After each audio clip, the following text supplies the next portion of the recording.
Blood from the wounded Apache warrior soaked through Sarah Wilkinson's barn floor as her trembling fingers reached for her dead husband's medical kit instead of the shotgun beside it, a choice that would transform her widowed life into a dangerous dance with forbidden love and brutal frontier justice. Before we continue, don't forget to subscribe to the channel, like the video, and comment where in the world you're watching from. Let's go. The early evening sky darkened with the promise of an approaching storm, clouds gathering like bruises over the modest Wilkinson farm. Sarah Wilkinson paused her work at the washboard, straightening her aching back as she looked toward the horizon. At 42, every muscle in her body seemed to catalogue the day's labor with particular attention, reminding her that she was doing the work of two people now. The wind picked up, carrying the scent of rain and stirring the hem of her faded blue dress. "Emma! Charlotte! Bring in the washing before the storm hits," she called, her voice nearly lost in the growing rumble of thunder.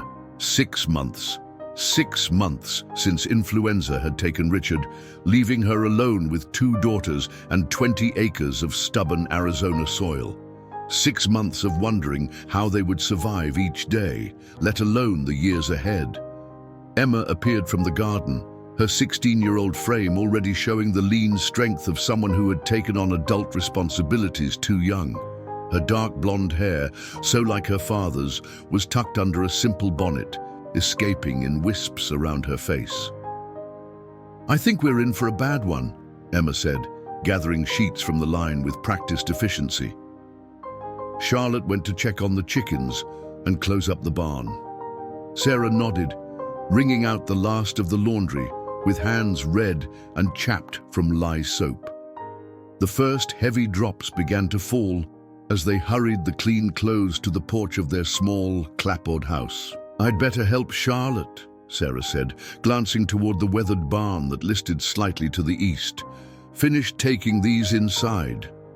She crossed the yard quickly, mud already forming beneath her worn boots. The wind had picked up considerably, bending the few scraggly trees that dotted their property.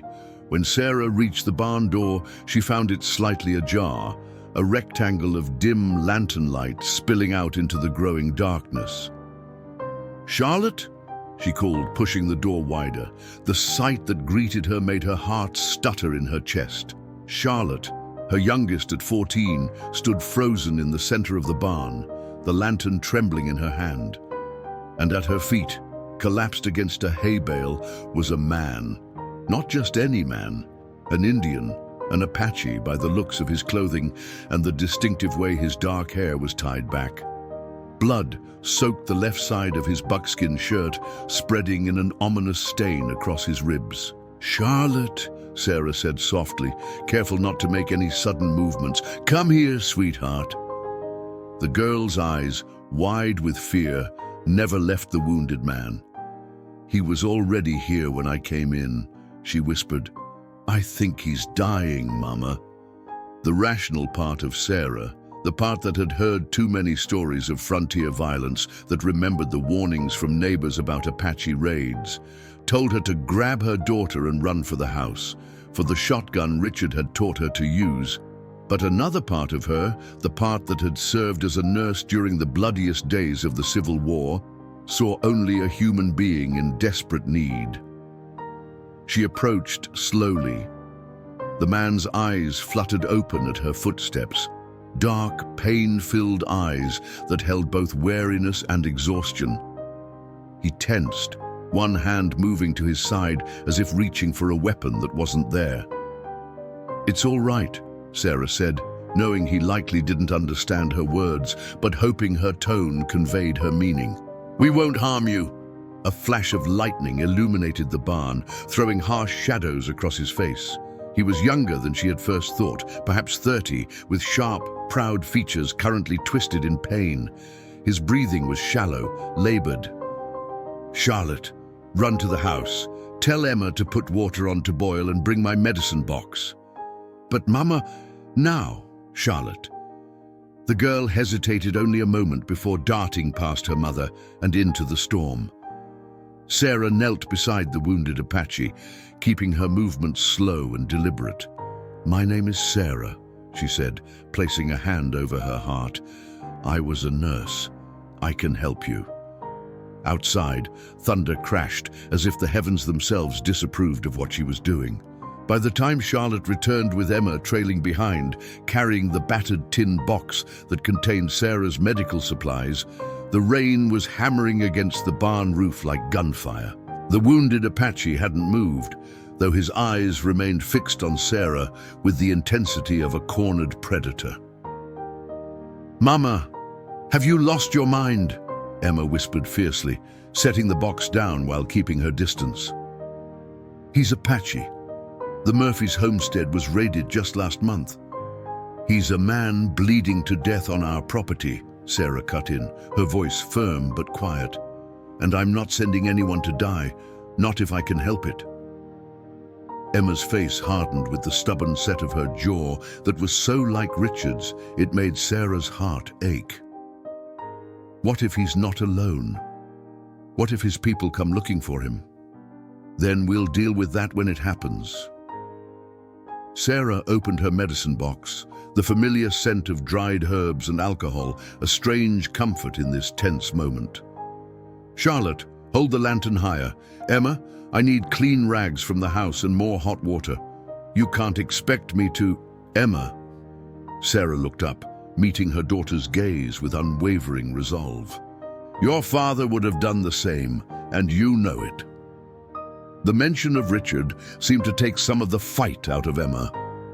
With a last worried glance at the Apache, she turned and hurried back toward the house, the barn door swinging behind her.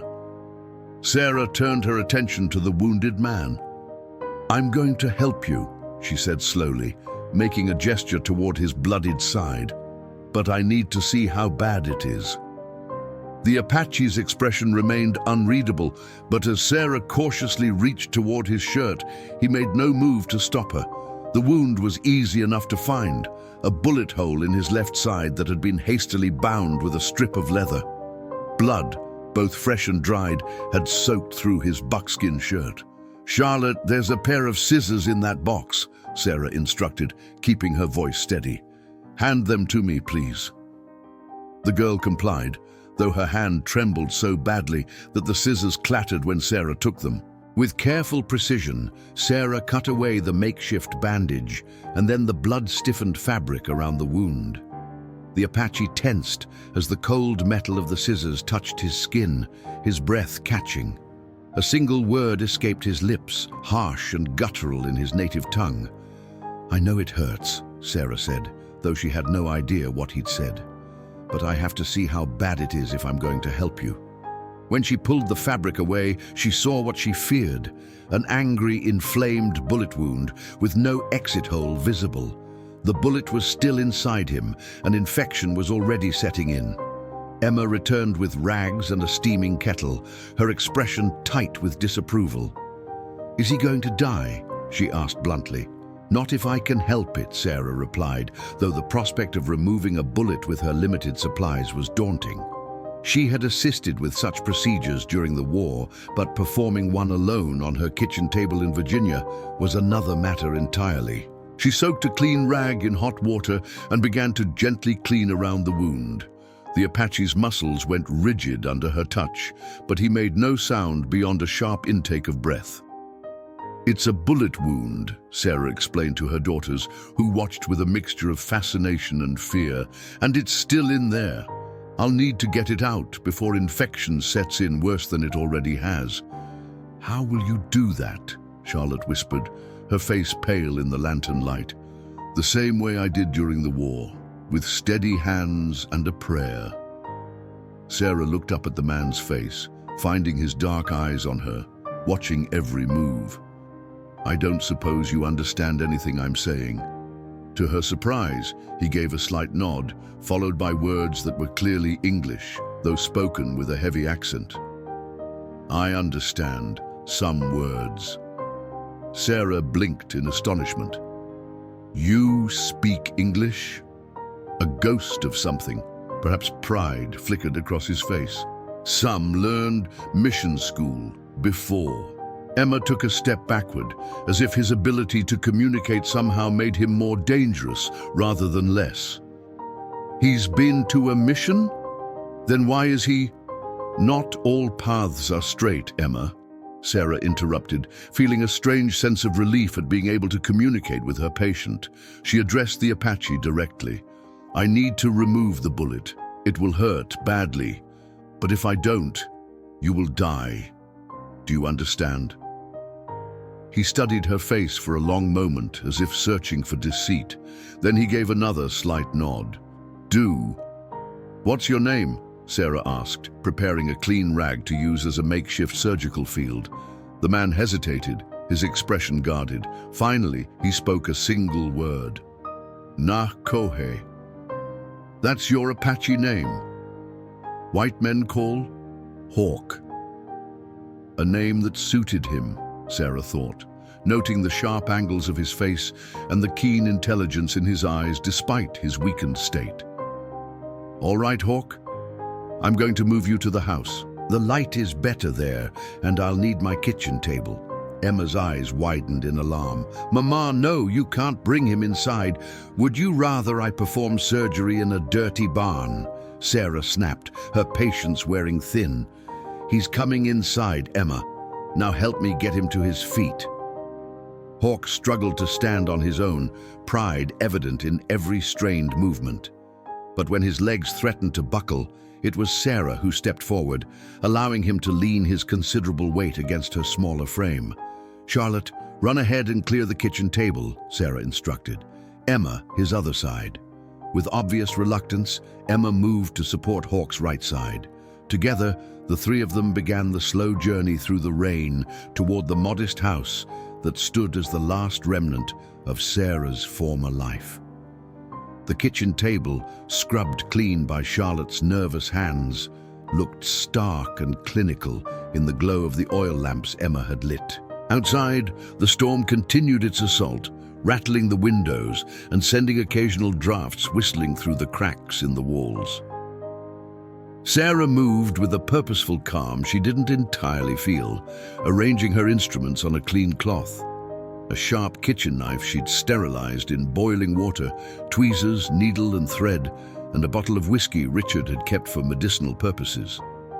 Hawk lay on the table, his breathing labored but his eyes alert, tracking Sarah's every movement. The journey from barn to house had reopened his wound, fresh blood seeping through the makeshift bandage. Emma, I need you to hold his shoulders, Sarah instructed, rolling up her sleeves. Charlotte, stay by his feet. If he moves too much, he could make things worse. Emma hesitated, then took her position at Hawk's head. Why isn't he tied down? She whispered, just loud enough for Sarah to hear. Because he's a patient, not a prisoner, Sarah replied firmly. She turned to Hawk, meeting his gaze directly. This will hurt more than you can imagine. I need you to stay as still as possible. Hawk gave a curt nod. I not scream. There was such dignity in those three simple words that Sarah felt a pang of something unexpected. Respect, certainly, but also a flicker of admiration for this man who faced what was coming with such stoic courage. She uncorked the whiskey bottle. Drink first. It will dull the pain, at least a little. Hawk shook his head. Clear mind. Better. As you wish, Sarah said, though she wondered if his refusal was born of suspicion rather than preference. She poured a generous amount over the wound instead, causing him to hiss through clenched teeth, his body tensing under Emma's hands. Sarah took a deep breath and reached for the knife. The skills that had served her during the war came back with surprising ease. The steady hand, the focused mind that saw only the task, not the person beneath the wound. She made a careful incision to widen the bullet hole, working by feel as much as sight. Hawk remained silent as promised, though sweat beaded on his forehead and his jaw clenched so tight Sarah feared he might crack teeth. His eyes never left her face, as if anchoring himself to her calm expression. There's so much blood, Charlotte whispered, her face pale. Blood means life, Sarah replied, not looking up. As long as there's blood, there's hope. Her fingers, slick with Hawk's blood, finally located the bullet, a small, misshapen piece of lead lodged against a rib. With painstaking care, she worked the tweezers into the wound, grasping the bullet and slowly extracting it. "Got it," she announced, dropping the bloody projectile into a basin with a metallic clink. Only then did Hawk release a long, slow breath, his eyes briefly closing in what might have been relief. Sarah worked quickly to clean and suture the wound, her stitches small and precise. As she tied off the last one, she allowed herself to exhale fully for what felt like the first time since entering the barn. "It's done," she said, wiping her bloodied hands on a cloth. "Charlotte, bring me the willow bark tea I prepared, and the honey." As Charlotte hurried to comply, Emma remained at Hawk's side, her expression troubled. "What if someone comes looking for him? The cavalry patrols this area." "Then we'll say he worked for us and was injured in an accident," Sarah replied, applying a salve of her own making to the sutured wound. "No one will believe that." "Then we'll cross that bridge when we come to it." Sarah looked down at Hawk, whose eyes had reopened at their exchange. "For now, he needs rest and time to heal." Charlotte returned with the steaming cup of tea, honey already dissolved within.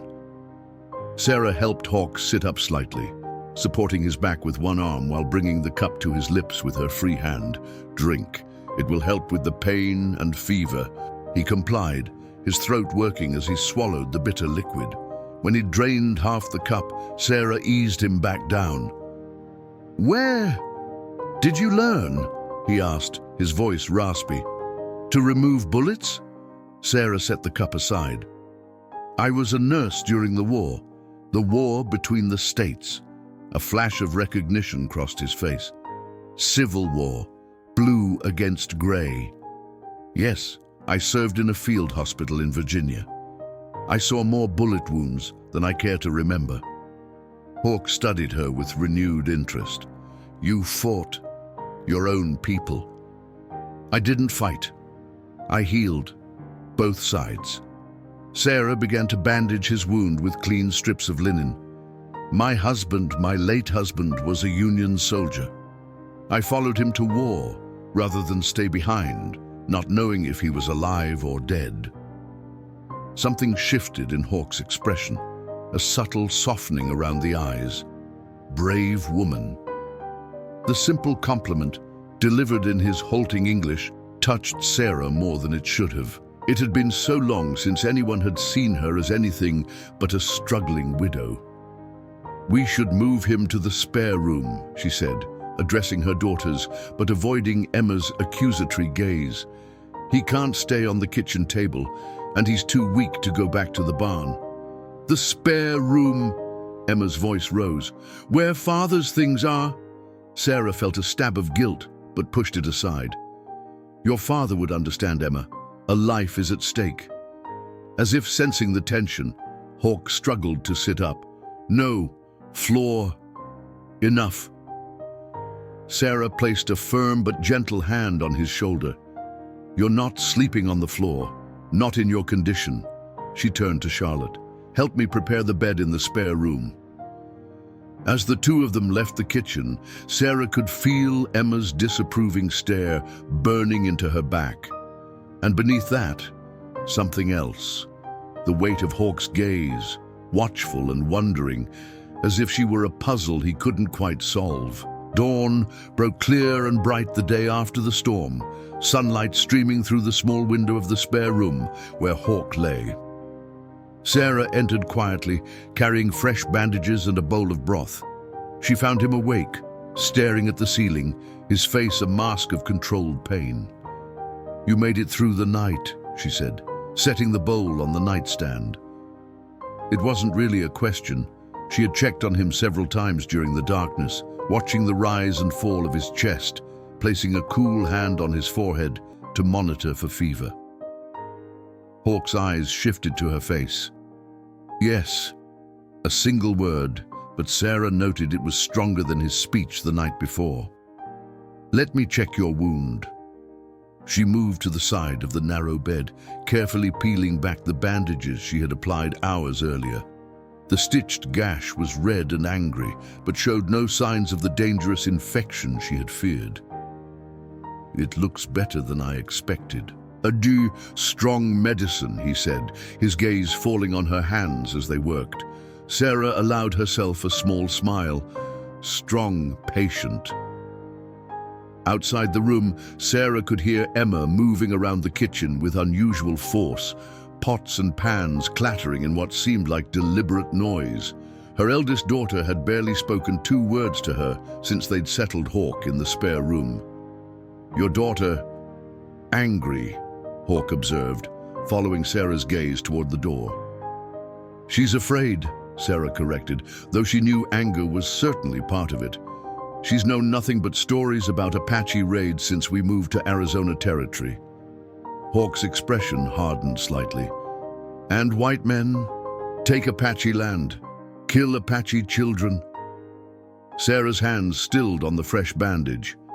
"I know." She met his gaze steadily. "There has been cruelty on both sides." A moment of tense silence passed between them before Hawk gave a slight nod, as if acknowledging a truth that neither of them could change. Sarah finished securing the bandage and reached for the bowl of broth. "You need to eat to regain your strength." When she tried to help him sit up, Hawk winced but pushed himself upright through sheer force of will. Sarah held the bowl, but he took the spoon from her, his hand steady despite his weakened state. "I do," he insisted, and Sarah understood it was a matter of pride. She watched as he ate slowly but with determination, wondering about the man beneath the stoic exterior. "How did you come to be wounded?" she asked finally. "And alone?" Hawk paused, the spoon halfway to his mouth. For a moment, Sarah thought he might refuse to answer. Then he spoke, his voice low. "Soldiers, patrol from Fort Baylor." He set the spoon back in the bowl. "My people, small band, separated from tribe, just families, no warriors, only old men, women, children." Sarah felt a chill despite the warm morning sun. "What happened?" "Soldiers find camp 3 days ago, say we steal cattle." His jaw tightened. "We did not, but they not listen." He looked down at the broth, no longer interested in eating. "They attack at dawn, no warning." "And your people?" Sarah asked softly, already dreading the answer. "All dead. I only escaped because I scout far from camp, hear shots, return too late." His eyes met hers, filled with a grief so raw it took her breath away. "Try to help. Get shot. Hide in rocks until dark, then keep moving." Sarah set the bowl aside, her appetite gone as well. "I'm sorry," she said, knowing how inadequate the words were. Hawk looked at her with an intensity that seemed to pierce through all pretenses. "Why you help enemy?" "I don't consider you my enemy," Sarah replied honestly. "I've seen enough death in my life to last several lifetimes. I couldn't stand by and watch another person die if I could prevent it." The door creaked open before Hawk could respond. Charlotte stood there, her young face a mixture of curiosity and lingering fear. "Mama, the chickens need feeding, and Emma says she won't do your chores just because you're busy." The last word was clearly a substitution for whatever Emma had actually said. Sarah sighed. "Tell your sister I'll be out shortly." As Charlotte turned to leave, Sarah called after her, "Wait, Charlotte, this is Hawk. Hawk, my younger daughter, Charlotte." The girl hesitated in the doorway, her eyes darting to the Apache's face. Hawk inclined his head in a dignified greeting. "Hello?" Charlotte managed, before quickly retreating. Sarah stood, smoothing down her apron. "Rest. I'll bring more food later, and something for the pain if you need it." Hawk caught her wrist as she turned to leave, his grip surprisingly gentle despite his strength. "Thank you," he said simply, releasing her just as quickly. The brief contact sent an unexpected warmth through Sarah's arm, a sensation she quickly dismissed as she headed out to face Emma's disapproval and the never-ending farm chores. The next few days fell into an uneasy routine. Sarah tended to Hawk's wound twice daily, bringing him food and gradually helping him regain his strength. Emma maintained a cold distance, doing her chores with rigid efficiency and speaking to Sarah only when necessary. Charlotte, however, showed a hesitant curiosity, sometimes lingering in the doorway of the spare room, watching as Sarah changed Hawk's bandages. By the fourth day, Hawk was able to sit up on his own and move around the small room with careful steps. Sarah found him standing by the window that evening, looking out at the sunset that painted the Arizona landscape in shades of amber and gold. "You should still be resting," she admonished, though without real force. "Need air, need move." He turned to face her, and Sarah was struck by how different he looked standing upright, taller than she had realized, his shoulders broad despite his current thinness, his presence filling the small room. "You've been healing well," she acknowledged, "but pushing too hard too soon could reopen the wound." "Had worse," he said with a hint of what might have been humor. Then, more seriously, "Cannot stay. Danger for you." Sarah crossed her arms. "You're in no condition to leave.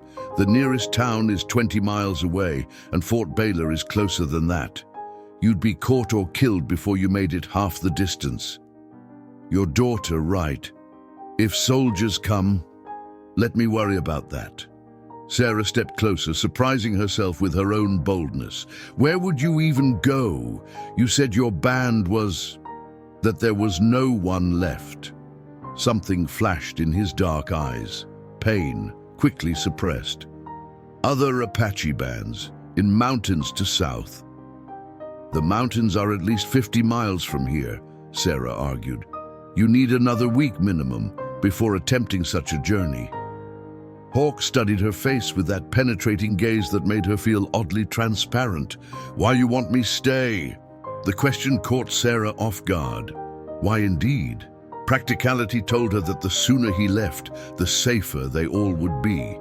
Yet something in her rebelled at the thought of sending him away, wounded and alone. "Because I'm not finished healing you," she said finally, falling back on the most rational explanation. "And because no one deserves to be hunted like an animal." Before Hawk could respond, the sound of hoofbeats in the distance reached them through the open window. Sarah's heart leapt into her throat as she moved quickly to look outside. A cloud of dust on the horizon signaled approaching riders, at least 3, maybe more. "Riders coming," she said, her voice tight with sudden fear. "Could be neighbors, but..." "Soldiers," Hawk said with certainty. "I know sound of army horses." Their eyes met in a moment of shared understanding of what was at stake.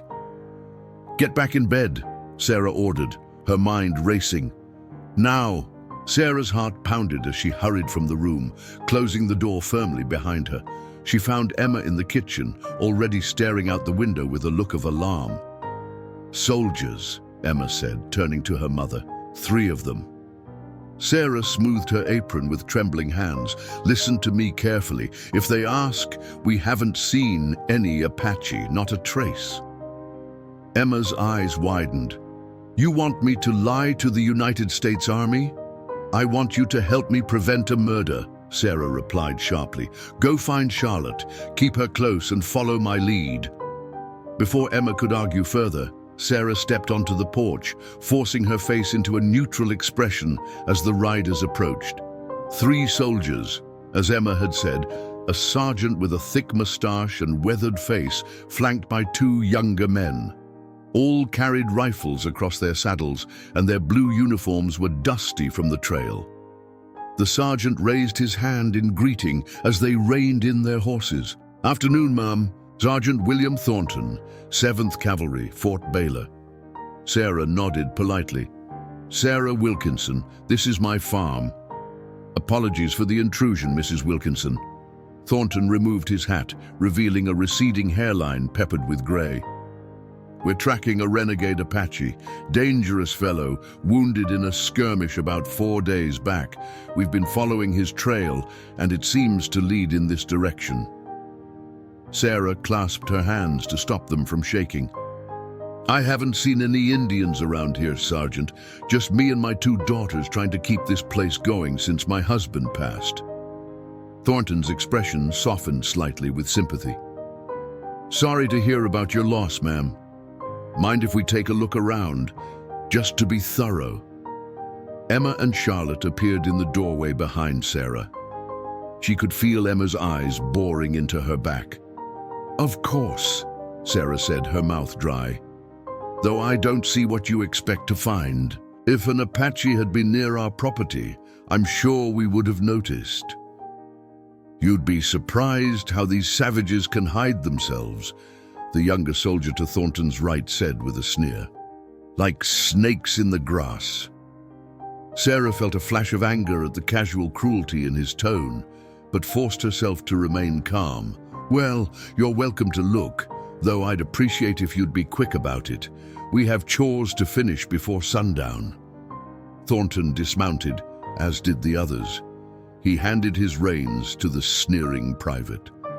"Jenkins, check the barn and outbuildings. Davis, take a look around the perimeter. See if you can pick up the trail again." The men nodded and moved off to their assigned tasks. Thornton turned back to Sarah. "If you don't mind, ma'am, I'd like to take a quick look inside the house, just a formality." Sarah's stomach clenched, but she stepped aside with a stiff smile. "Of course, though I can assure you we're alone here." As Thornton climbed the steps, Emma suddenly stepped forward. "Sergeant, I think you should know that we just cleaned the floors this morning." Sarah interrupted smoothly, shooting her daughter a warning glance. "So please, watch your boots." Emma fell silent, her expression conflicted. Charlotte, sensing the tension, moved closer to her sister. Thornton nodded politely and made a show of wiping his boots before entering the modest house. Sarah followed, her mind racing. The spare room was just off the main living area. There was no way to prevent him from seeing it. "Cozy place you have here, Mrs. Wilkinson," Thornton said, glancing around the simple furnishings. "We make do," Sarah replied, trying to position herself between the sergeant and the hallway that led to the spare room. "It's just the kitchen and living area here, and the bedrooms down that way. Nothing much to see." Thornton's eyes narrowed slightly at her obvious attempt to direct his attention. "I won't take much of your time, ma'am, but I do need to check all the rooms." Sarah's mind spun with desperate calculations. She could try to stall, but that would only increase suspicion. She could confess, but that would mean Hawk's certain death. Or she could continue the charade and pray that Hawk had enough sense to hide or make himself scarce somehow. Before she could decide, the sound of a chair scraping across the floor came from the spare room. Thornton's hand immediately went to his holstered pistol. "What was that?" Sarah's heart nearly stopped. "Probably just the cat," she said, knowing how feeble it sounded, even as the words left her mouth. "You have a cat?" "Yes. No, it's more of a stray that comes and goes," she fumbled, watching as the sergeant moved purposefully toward the hallway. "Mama," Charlotte piped up suddenly, "isn't that Mr. Patterson in the spare room, the one who's helping with the roof?" Sarah blinked in surprise at her youngest daughter's quick thinking. "Yes, of course. I nearly forgot." Thornton paused, looking back at them. "You have a hired man staying here?" Sarah seized the lifeline Charlotte had thrown her. "Yes, James Patterson. He's been helping with repairs around the farm. The roof was damaged in the storm a few days ago." "And where is he from?" Thornton asked, his suspicion not entirely allayed. "Tucson," Sarah replied, the lie coming easier now that she had a direction. "He used to work for my husband before we moved out here. When he heard Richard had passed, he came to offer his services." Thornton studied her for a long moment, then continued toward the spare room. Sarah followed, her heart in her throat. The sergeant opened the door without knocking, his hand still near his weapon. Sarah braced herself for the worst. Hawk lay on the bed, the blanket pulled up to his chest, a book open in his hands, as if he'd been reading. He had somehow managed to put on one of Richard's old shirts, and his long hair was loosely tied back in a way that softened his distinctly Apache features. In the dim light of the room, with his head slightly turned away from the door, he could almost pass for a white man with a deep tan. "Afternoon," Hawk said in a surprisingly passable American accent, looking up from the book with an expression of mild curiosity.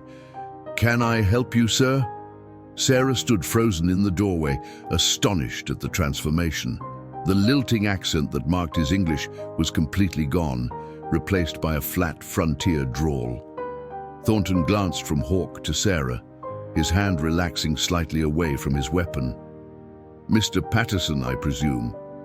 Hawk nodded, closing the book. "That's right, James Patterson. I'd get up, but I took a bad fall from the roof during the storm. Mrs. Wilkinson has been kind enough to patch me up." Sarah found her voice at last. "Mr. Patterson slipped on the wet shingles, broke a rib, and cut himself rather badly on a nail. I've been treating him since the storm." Thornton's eyes lingered on Hawk for another long moment before he seemed to accept the explanation. "Sorry to disturb your rest, Mr. Patterson. We're looking for a renegade Apache that might have passed through the area." "Haven't seen any Indians," Hawk replied evenly, "though I've been laid up in here most of the time." The door to the house banged open, and Private Jenkins called out, "Sergeant, got something you should see." Sarah's blood ran cold. Thornton gave Hawk one final considering look before turning to leave. "Pardon the intrusion, Mr. Patterson. Ma'am." As soon as the sergeant was out of earshot, Sarah sagged against the doorframe, her legs nearly giving out beneath her. Hawk's face immediately returned to its usual stoic expression, though his eyes held a hint of what might have been amusement. "Where did you learn to do that?" she whispered. "Mission school," he replied quietly.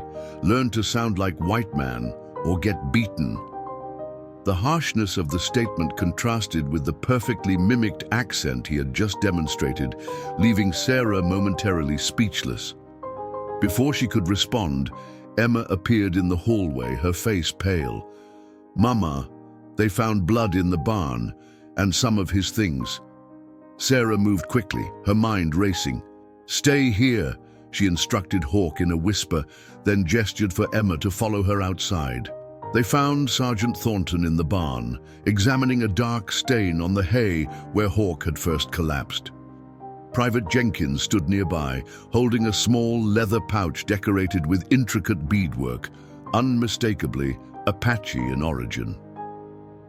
"Interesting find for a farm with no Indians around, Mrs. Wilkinson," Thornton said, his earlier politeness giving way to cold suspicion. Sarah stepped forward, forcing herself to meet his gaze directly. "I should have mentioned it before, but I didn't think it was important. We did have an intruder in the barn 3 nights ago." "An Apache intruder?" Thornton's eyebrow rose. "I assume so, though it was dark and stormy. I found the barn door open, signs of someone having been there, and that pouch." Sarah gestured to the item Jenkins held. "But whoever it was had moved on by morning. I thought perhaps they'd just sought shelter from the storm." Thornton's eyes narrowed. "And the blood." "One of our goats gave birth that night," Emma interjected suddenly. "It was messy. The kid didn't survive." Sarah glanced at her daughter, surprised and grateful for the support. Emma's face remained impassive, but there was something new in her eyes, a steely determination Sarah hadn't seen before. "Where's the mother goat now?" Jenkins asked, suspicious. "In the pen with the others," Emma replied without hesitation. "We can show you if you'd like." Thornton studied them both for a long moment. "That won't be necessary, Miss Wilkinson." He turned to Jenkins. "The trail continues south of here anyway. Probably just stopped for shelter, like Mrs. Wilkinson suggested." He handed the pouch back to Sarah. You should have reported this immediately, that Apache killed 4 soldiers before escaping. He's dangerous. Sarah accepted the pouch, keeping her face carefully neutral. I apologize, Sergeant. We're rather isolated out here, and with all our daily work, it simply didn't seem significant. The 3rd soldier, Davis, appeared at the barn entrance. Sergeant, found tracks heading south toward the creek, fresh enough to be our man. Thornton nodded, seeming satisfied. We'll be on our way then. Thank you for your cooperation, Mrs. Wilkinson. He tipped his hat to Emma. Miss. Sarah and Emma stood in silence as the soldiers mounted up and rode away, the dust from their horses' hooves hanging in the late afternoon air. Only when they were specks on the horizon did Sarah release the breath she'd been holding. Thank you, she said quietly to Emma. Emma didn't look at her mother. I didn't do it for you, or for him. She kicked at the hay beneath her feet. I did it because I don't want to see anyone killed in front of Charlotte. She's too young for that. Sarah reached out, tentatively placing a hand on her daughter's arm. Whatever your reasons, I'm grateful. You were quick-thinking and brave. Emma finally met her gaze, conflict clear in her eyes. Is he really who they said? A killer of soldiers? I don't know, Sarah admitted. But I know he was shot while trying to help his people, women and children, who were being massacred. And I know that doesn't make him the monster Thornton describes. Emma seemed to consider this, her young face troubled. What happens when he's healed enough to leave? They'll still be hunting him. Oh, one problem at a time, Sarah replied, though the question had been weighing on her mind as well. For now, let's go tell our Mr. Patterson that the soldiers have gone. When they returned to the house, they found Charlotte sitting on the edge of Hawk's bed, listening wide-eyed as he quietly named the objects in the room in both English and Apache. Chair, tsa, book, naltsuz. He looked up as Sarah and Emma entered, immediately reading their faces. Soldiers gone. Sarah nodded, holding up the pouch Jenkins had found. They took the bait and are heading south. She handed him the pouch.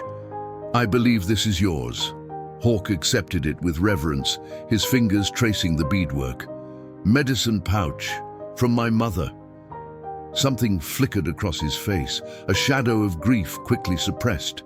Emma lingered in the doorway, watching him with cautious curiosity. How did you learn to talk like that? Like one of us?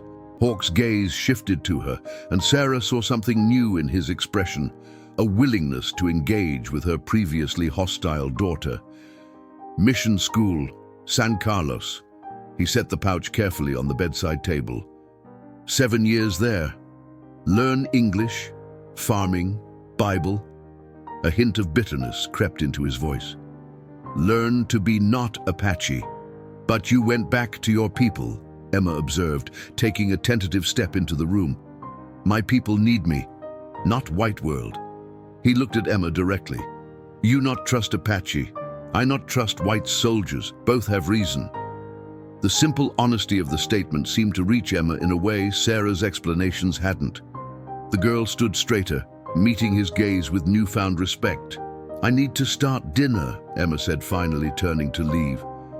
At the door, she paused. Your accent trick was clever. It helped us all. After Emma had gone, Charlotte bounced excitedly on the edge of the bed. Can you teach me a word in Apache? Charlotte, Sarah began. Mr. Hawk needs to rest. Hawk, he corrected. No, Mr. Then to Charlotte with unexpected gentleness, one word. Then I rest. Charlotte beamed. How do you say friend? Hawk seemed to consider the question carefully, as if its significance went beyond simple vocabulary. K, he said finally, but means more than friend, means connected, like family. Charlotte repeated the word carefully. K. Are we K now? A hint of a smile touched Hawk's lips. Maybe start as friends, see what comes. Sarah felt something tighten in her chest at the exchange, a mixture of tenderness and anxiety. Charlotte had lost her father so recently, and here she was, already forming a bond with this man who would eventually leave them. "That's enough for today," she said, more sharply than she intended. "Charlotte, go help your sister with dinner. I need to check Mr. Hawke's bandages."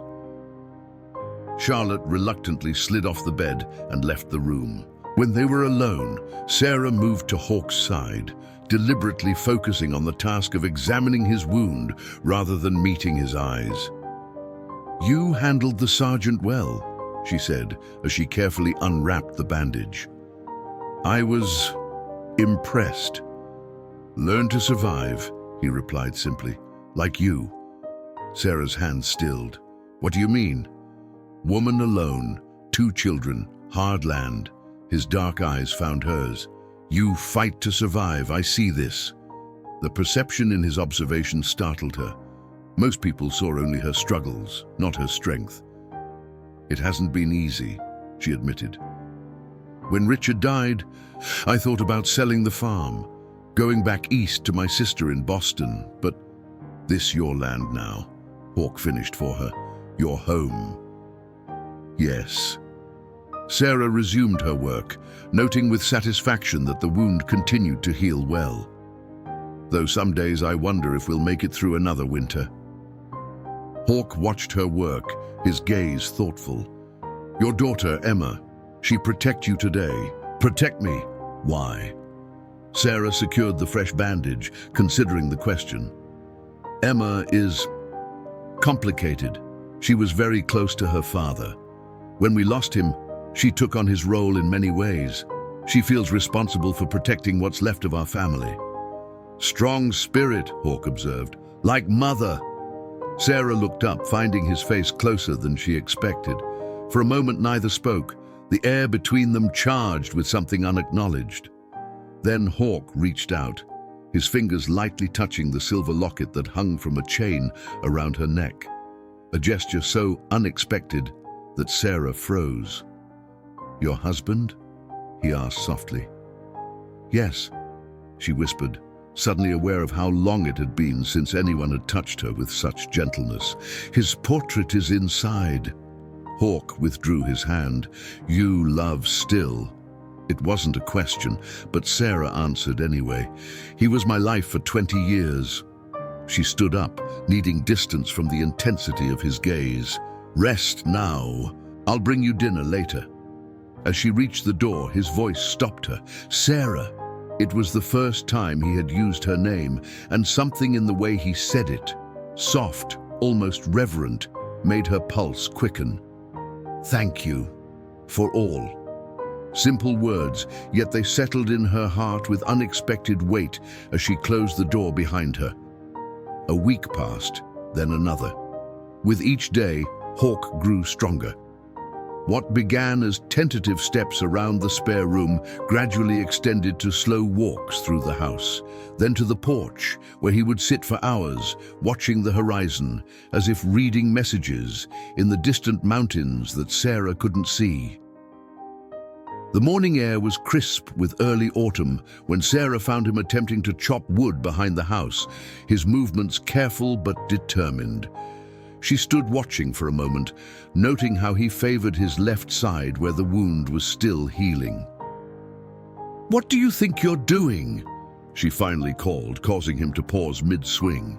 Hawke turned, lowering the axe. "Work," he replied simply. "Cannot sit more." "You'll reopen your wound," Sarah said, approaching him with the same firm tone she used on her daughters when they were being stubborn. "The stitches aren't ready to come out yet." "Need to move, need to..." He seemed to search for the right words. "Earn keep." Sarah softened slightly. "You don't need to earn anything. You're still healing. Your farm work behind. Because of me." He gestured to the pile of logs waiting to be split. "Winter coming. Need wood." Sarah couldn't argue with his assessment. With Richard gone and her time divided between regular chores and caring for Hawke, certain tasks had fallen behind. Emma and Charlotte did what they could, but there was simply too much for 3 females to manage alone on a frontier farm. "At least let me help," she conceded, reaching for a piece of split wood to stack. "We'll work together." Hawk nodded, resuming his methodical chopping. They worked in companionable silence for a while, him splitting the logs with measured strokes that minimized strain on his injury, her stacking the pieces against the side of the house. "Your husband," Hawk said finally, pausing to wipe sweat from his brow. "He built this farm." Sarah nodded, memories washing over her like a gentle tide. "We came here 3 years ago. The land was nearly raw then, just a small cabin and overgrown fields. Richard had grand plans." Her voice softened with something between fondness and regret. "He always had grand plans. Why here, far from others?" "The war changed him," Sarah said, realizing she was speaking of things she rarely discussed even with her daughters. "He saw too much death, too much cruelty, wanted to start fresh, somewhere quiet." Hawk seemed to consider this. Hard place to start new. "It was," Sarah admitted. "The first winter was difficult, but Richard was stubborn. He refused to give up, even when our neighbors abandoned their claims and headed back east." She smiled faintly. "He used to say, 'Sarah, one day this valley will be green with our crops, and the house will be full of laughter.' He believed in this place." "You believe too," Hawk observed, "or you leave after he die." The simple truth of his statement struck her. "I suppose I do believe," she said, somewhat surprised by the realization, "though some days it's harder than others." The sound of approaching hoofbeats interrupted their conversation. Sarah tensed, immediately alert, but Hawk seemed unconcerned. "Not soldiers," he said confidently. "One horse, light step." Sure enough, a single rider appeared around the bend in the road, a woman on a dappled mare, her blue dress and straw bonnet identifying her long before her face became clear. "It's Martha Sullivan," Sarah said, relief evident in her voice. "Our nearest neighbor. Her farm is about 5 miles east." Hawk immediately set down the axe and moved toward the side of the house, out of direct view from the approaching visitor. "I go inside." "No," Sarah said, surprising herself with the decisiveness in her tone. "No more hiding. You're James Patterson, helping with repairs around the farm." She gave him a pointed look. "Remember?" A flicker of something, perhaps amusement, crossed Hawk's face. "Need shirt." Sarah glanced down, suddenly aware that he was bare-chested, except for the bandage wrapped around his torso. "Yes, of course." She felt heat rise to her cheeks as she hurried inside to fetch one of Richard's old work shirts. By the time Martha Sullivan dismounted in the front yard, Hawk was properly attired in a faded blue cotton shirt, standing a respectful distance behind Sarah as she greeted her visitor. "Martha, what a lovely surprise," Sarah called, hoping her voice didn't betray her nervousness. Martha Sullivan was a plump, pleasant-faced woman in her 50s who had been widowed even longer than Sarah. She ran her small farm with the help of her grown son and served as the unofficial gossip conduit for the scattered homesteads in the area. "Sarah, dear," Martha embraced her warmly, "I've been meaning to ride over for ages. Frank Thompson passed by our place last week and mentioned soldiers had been through here. I wanted to make sure you and the girls were all right." "We're fine," Sarah assured her, conscious of Hawk's silent presence. "Just the usual patrols, nothing to worry about." Martha's curious gaze shifted to Hawk, who had adopted the slightly stooped posture and unassuming demeanor of his James Patterson persona. And who might this be? "James Patterson," Sarah said smoothly. "An old acquaintance of Richard's who's been kind enough to help with some repairs around the farm." She turned to Hawk. "Mr. Patterson, this is Mrs. Sullivan, our neighbor."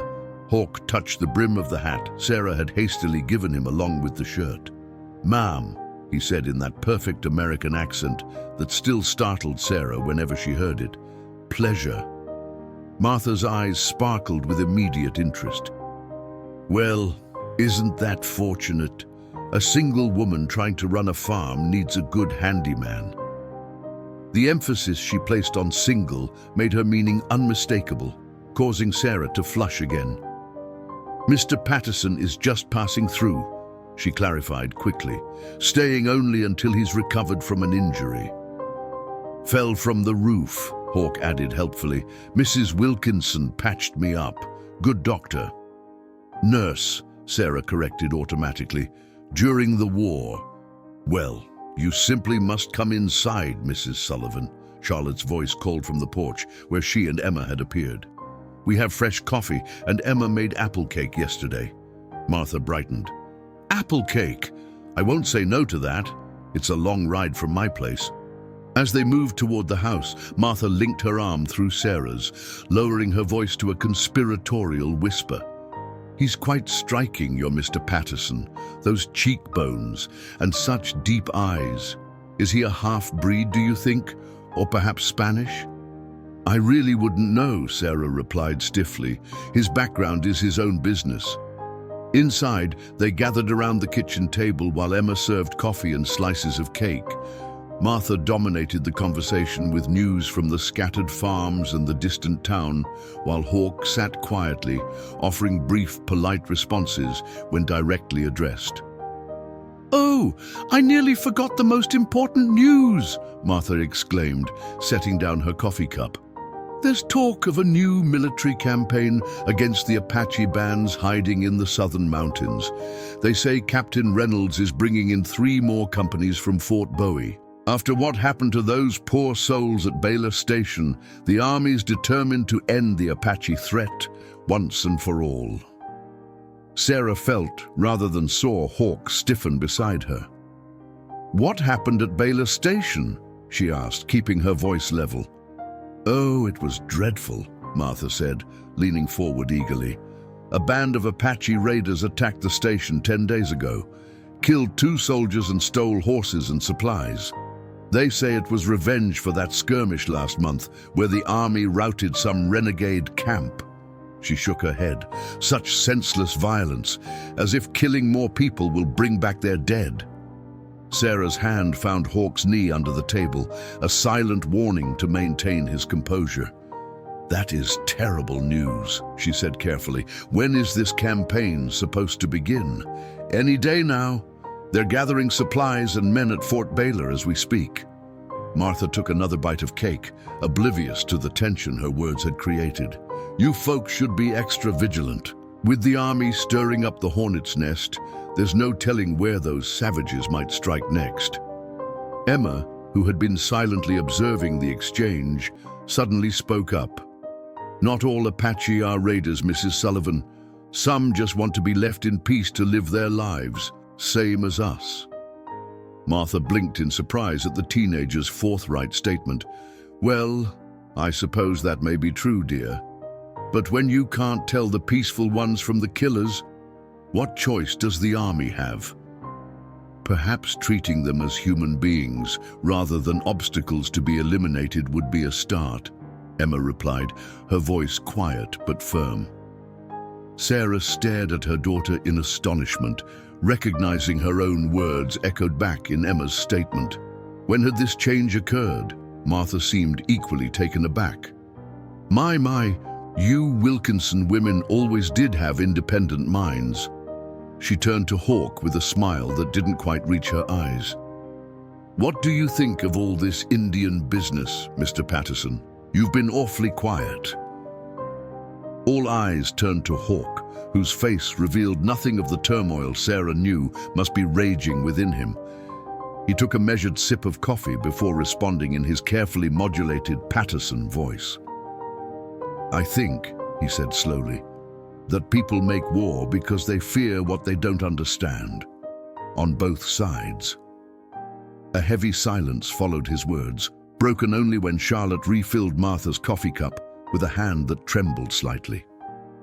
After Martha finally departed, with promises to return soon with preserves and perhaps her son Frank, who was such a good hand with farm equipment, Sarah found Hawk standing alone on the porch, his gaze fixed on the distant mountains where his people might even now be preparing for the army's approach.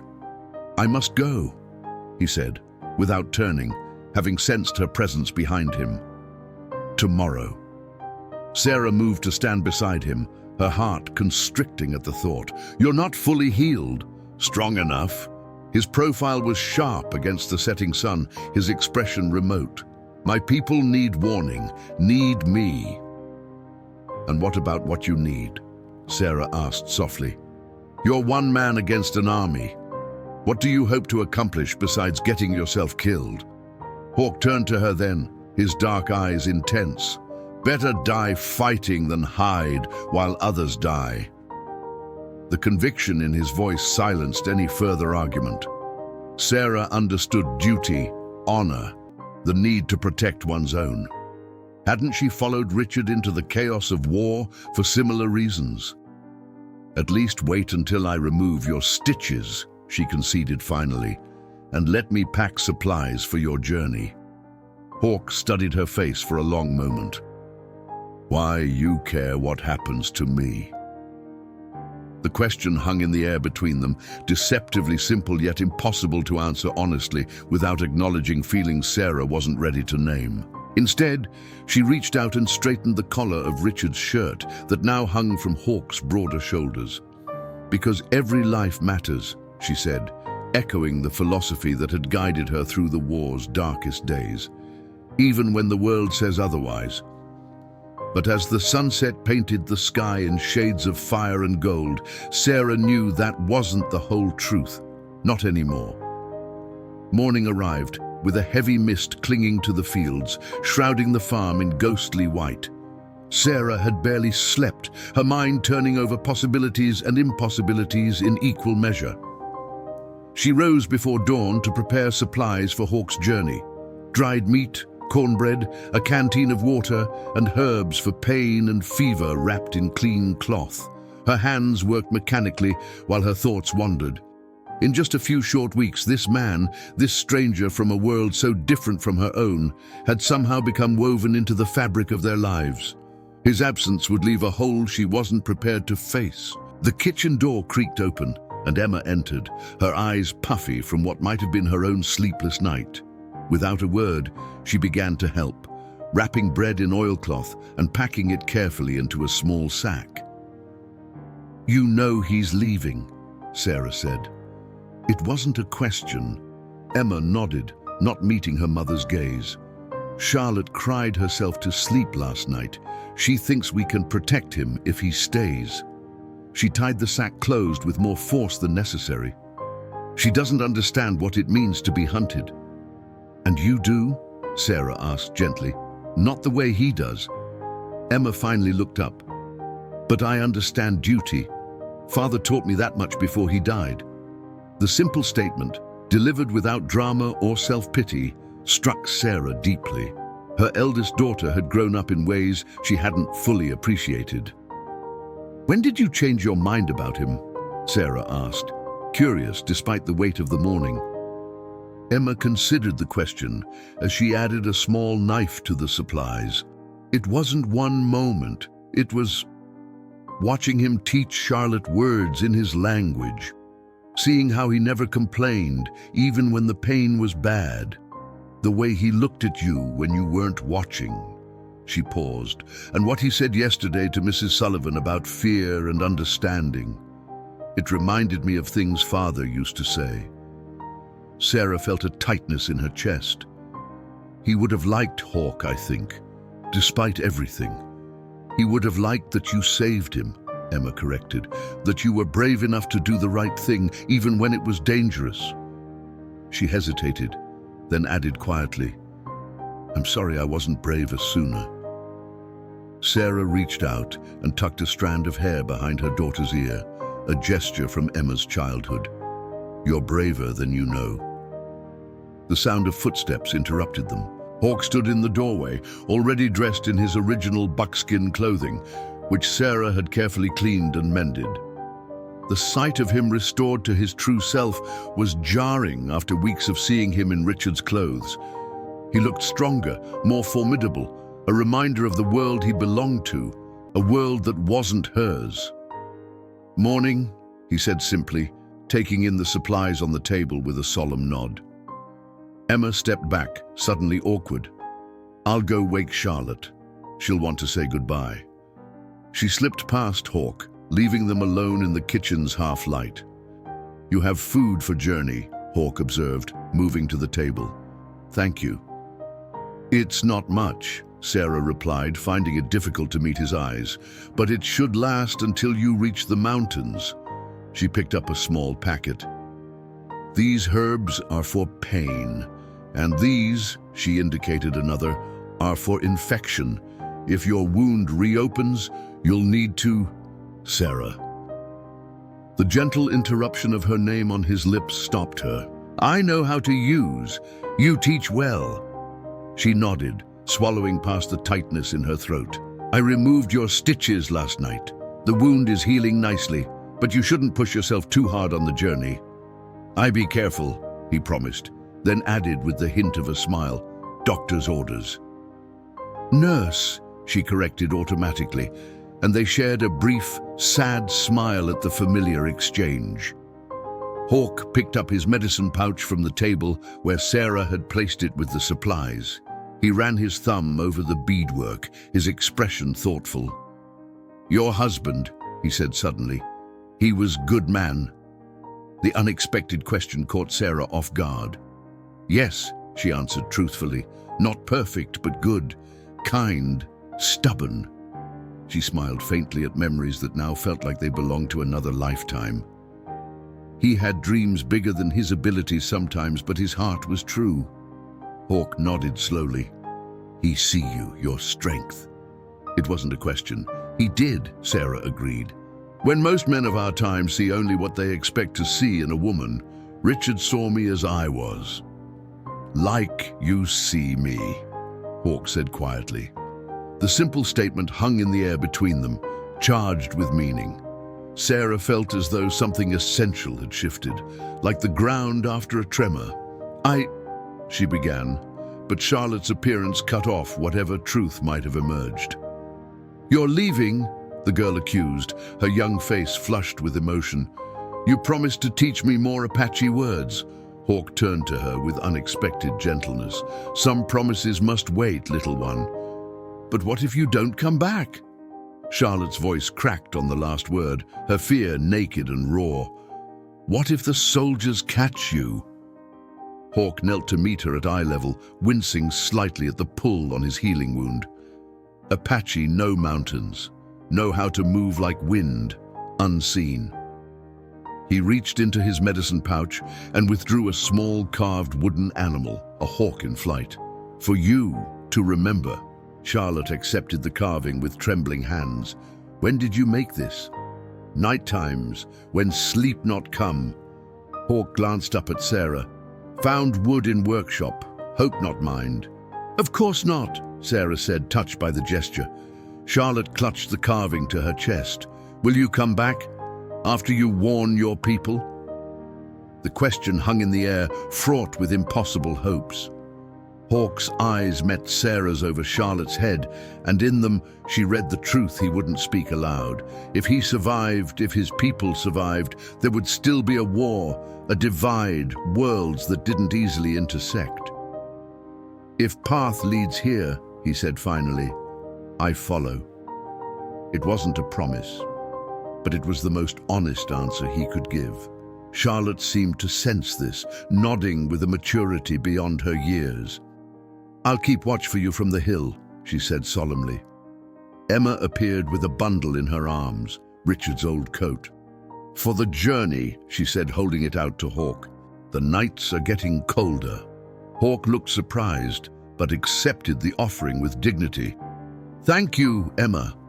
With the goodbyes said and the supplies packed, there was nothing left but the final parting.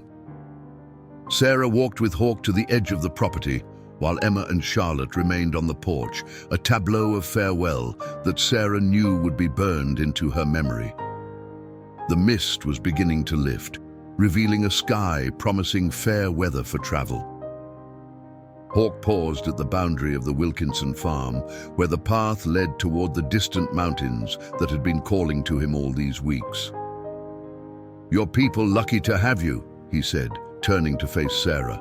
"Strong heart, healing hands." "As are yours," she replied, struggling to maintain her composure. "Be safe, Hawk." He studied her face as if committing it to memory, then reached out slowly, giving her time to withdraw if she chose. When she remained still, he gently touched the locket at her throat, then let his hand rise to cup her cheek. "Two worlds," he said softly, "but one heart understands another." The touch of his hand, warm and certain against her skin, broke something open inside Sarah. She leaned forward and pressed her lips to his, a kiss born of impulse and longing and all the words she couldn't say. For a moment, Hawk seemed surprised. Then he responded with a gentle pressure that spoke of his own carefully contained feelings. When they separated, Sarah stepped back, her cheeks flushed, but her gaze steady. "That was for the road," she said, finding strength in the simple truth of her actions. "Something to remember." Hawk touched his fingers briefly to his lips, a gesture so human and vulnerable it made Sarah's heart ache. "No forgetting you, Sarah Wilkinson." With that, he turned and started down the path, his stride purposeful, despite the wound that still occasionally troubled him. Sarah watched until he disappeared around a bend, then slowly made her way back to the house where her daughters waited. The day stretched into a strange, hollow afternoon. They went through the motions of their usual chores, feeding chickens, mending clothes, preparing dinner. But Hawk's absence hung over them like a physical presence. Even Emma, who had been the most resistant to his presence initially, seemed lost in thought as she kneaded bread with unnecessary force. It was Charlotte who broke the silence as they sat down to their evening meal. "Do you think he made it to the mountains yet?" Sarah shook her head. "It's at least a 2-day journey on foot, especially moving carefully to avoid patrols." "I hope he—" Charlotte began, but the sound of approaching horses cut her off. All three froze, exchanging alarmed glances. Sarah rose and moved to the window, peering out into the gathering dusk. Her blood ran cold at the sight of at least 6 riders approaching, not the usual 3-man patrol, but a larger group, their uniforms marking them as cavalry. "Soldiers," she said, turning to her daughters. "A lot of them." Emma stood immediately. "They're looking for him." "But he's gone," Charlotte protested. "We haven't done anything wrong." Sarah straightened her apron with hands that weren't quite steady. "Remember what we told the sergeant before. Stick to that story." She looked directly at Charlotte. "Not a word about him being Apache. Not a word about him leaving today. As far as anyone knows, Mr. Patterson is a friend helping us with repairs. Understood?" Charlotte nodded solemnly. Emma moved to stand beside her mother, her young face set in determination. "I'll handle this, Mama," she said with unexpected authority. "You look upset. They'll notice." Before Sarah could argue, the pounding began on the front door, and a voice called out, "Mrs. Wilkinson, open up in the name of the United States Army." Sarah took a deep breath, touched her lips briefly in memory of that morning's farewell, and moved to answer the door. Whatever was coming, they would face it together, as a family. Sarah opened the door to find herself face to face with a cavalry officer whose bearing and insignia identified him as a captain. Behind him stood Sergeant Thornton and 4 other soldiers, their expressions grim in the fading light. "Captain Reynolds, 7th Cavalry," the officer announced without preamble. "We're looking for an Apache fugitive believed to be in this area. May we come in, ma'am?" Sarah stepped back, allowing them entrance with a calmness she didn't feel. "Of course, Captain, though I'm not sure how I can help. As I told Sergeant Thornton on his previous visit, we haven't seen any Apache around here." Reynolds entered, removing his hat with practiced courtesy that did nothing to soften the steel in his eyes. He was younger than Sarah had expected, perhaps 35, with a meticulously trimmed mustache and the rigid posture of a man accustomed to being obeyed without question. "Sergeant Thornton has briefed me on your previous conversation, Mrs. Wilkinson," Reynolds said, his gaze sweeping the modest room before settling on Emma and Charlotte, who stood close together near the kitchen doorway. However, new information has come to light. Sarah felt a chill run through her. What information? Reynolds signaled to one of his men, who stepped forward holding a familiar item, the water canteen Sarah had packed for Hawk that very morning. "One of my scouts found this about 2 miles south of your property, along a trail leading toward the mountains." Reynolds took the canteen, turning it in his hands. Rather new for something supposedly lost or discarded, wouldn't you say? And it bears an interesting marking. He pointed to a small carved initial on the bottom of the canteen, a W for Wilkinson. Richard had marked all their belongings when they first moved to the farm. Sarah kept her expression neutral. "It's ours, certainly. We must have lost it some time ago." "Filled with fresh water?" Reynolds arched an eyebrow. "And what about these?" The soldier produced a small bundle wrapped in the same oilcloth Emma had used to package the bread. Provisions, carefully prepared, almost as if someone was outfitting a traveler for a journey. Emma stepped forward before Sarah could respond. "Those are mine, sir. I was planning to take a ride to visit Mrs. Sullivan today. Must have dropped my supplies on the path when I went to check on the south field." Reynolds studied the teenager with cold skepticism. "Is that so, Miss Wilkinson? Strange that they would be found heading south, when I believe the Sullivan farm lies to the east." "I was going to check the creek first," Emma replied without hesitation, "for fishing. The trout are running now." Sarah marveled at her daughter's quick thinking, even as her heart raced with fear. Reynolds, however, appeared unconvinced. "Sergeant Thornton mentioned you had a hired man staying here," the captain continued, addressing Sarah again. "A Mr. Patterson, I believe. I'd like to speak with him." "He's not here at present," Sarah said, the half-truth easier to deliver than an outright lie. "He rode into town for supplies yesterday. Without his provisions?" Reynolds smiled thinly. "Seems careless." Charlotte moved closer to Emma, her face pale but composed. "Mr. Patterson took different supplies. Those really are Emma's." Reynolds' attention shifted to the younger girl. "And when do you expect Mr. Patterson to return, young lady?" "Tomorrow, probably," Charlotte answered, the slight tremor in her voice barely noticeable. "Unless he decides to stay in town another night." "I see." Reynolds paced the small room, his boots striking the wooden floor with measured steps. "You know, Mrs. Wilkinson, harboring an enemy of the United States is a serious offense. Treason, some might call it." "I'm aware of the law, Captain," Sarah replied, keeping her voice steady. "But as I've told you, there's no one here but my daughters and myself." Reynolds stopped before a small side table where Hawk's carved wooden animals sat in a neat row. Charlotte had insisted on displaying them. He picked up one, examining it with apparent interest. "Interesting craftsmanship," he remarked. "Apache work, if I'm not mistaken." "We traded for those at a market in Tucson last spring," Sarah improvised quickly. "Charlotte collects them." Reynolds set the carving down and turned to face her fully. "Mrs. Wilkinson, let me be direct. We tracked the Apache known as Hawk, or Nakohe to his people, to this general area 3 weeks ago. The trail went cold during that storm, but one of my scouts is convinced he sought shelter somewhere nearby." His eyes hardened. "A fresh trail was discovered this morning, heading south. A trail that begins suspiciously close to your property."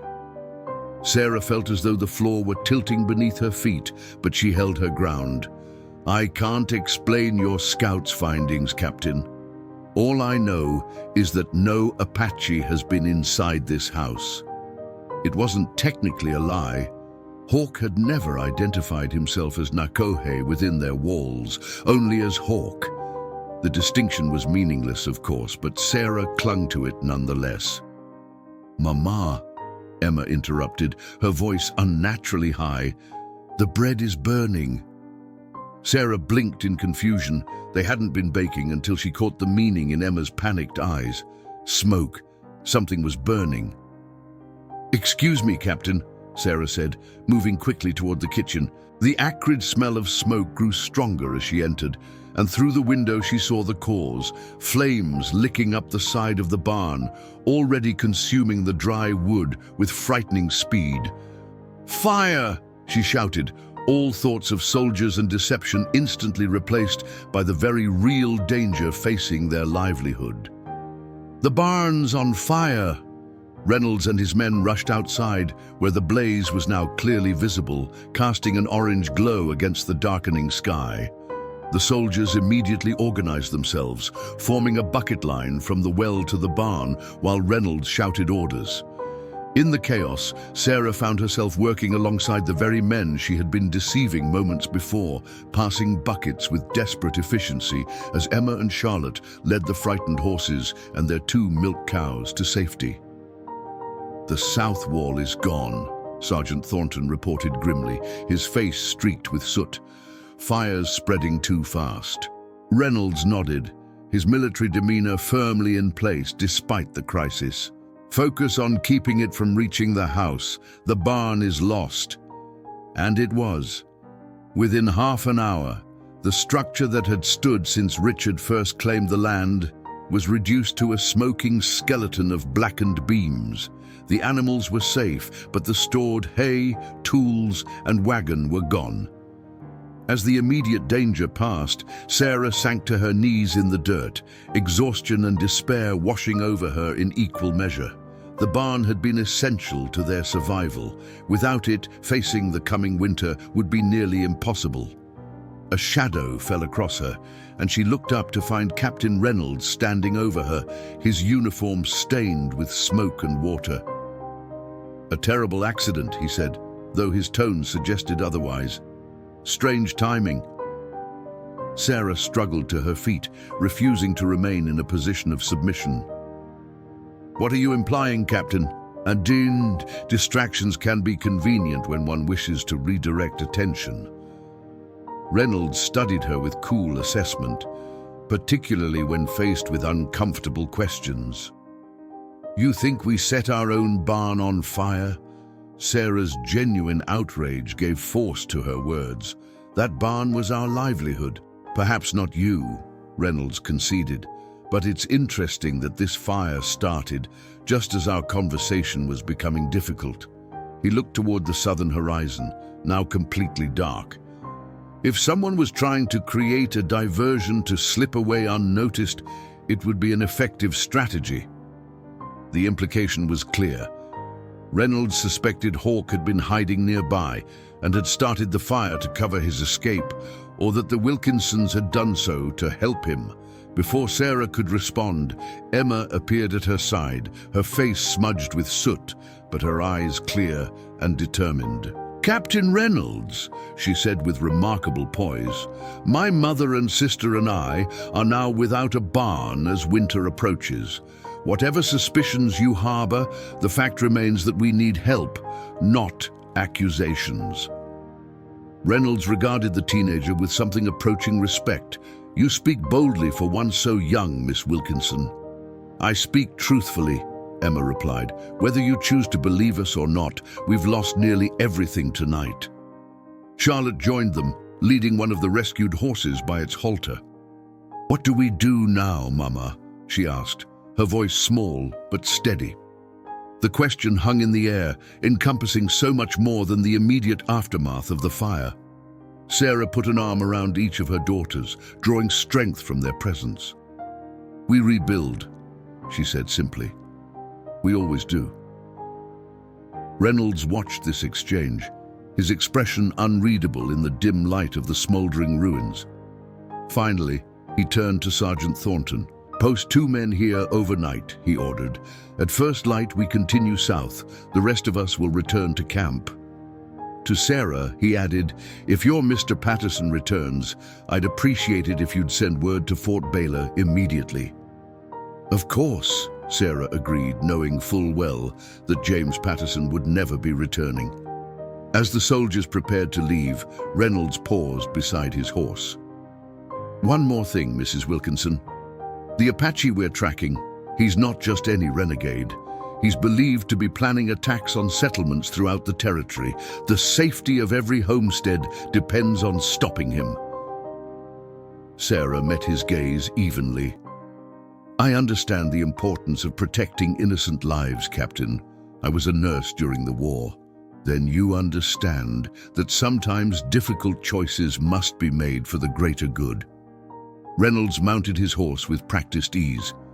"I'll return tomorrow to check on your situation. Perhaps by then, you'll have remembered something useful about any strangers who might have passed through recently."